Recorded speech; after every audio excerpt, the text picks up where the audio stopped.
जिला स्तरीय ओडिशा दिवस पालित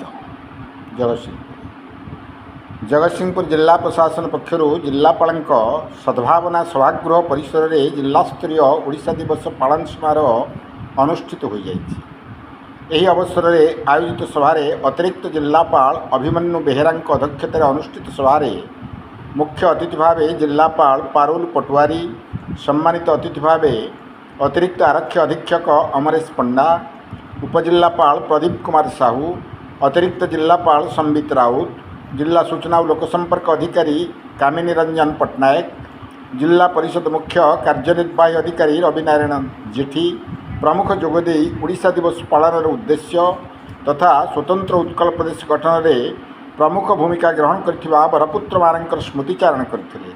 अन्यमानक मध्य जिला संस्कृति अधिकारी, जिला शिक्षा अधिकारी समेत बहु मान्यगण्य व्यक्ति और प्रशासनिक अधिकारी माने उपस्थित थिले।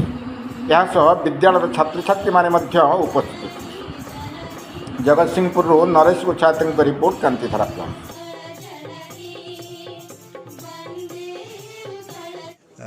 प्रथमे मु जिलावासी को शुभेच्छा और शुभकामना ज्ञापन करी उत्कल दिवस उपलक्षे एवं यह अनुरोध करी जे समस्ते आमर उत्कलीय परंपरा को बजाय रखा एवं ओडिशा को प्रगति पथरे आगू बढ़े नवा।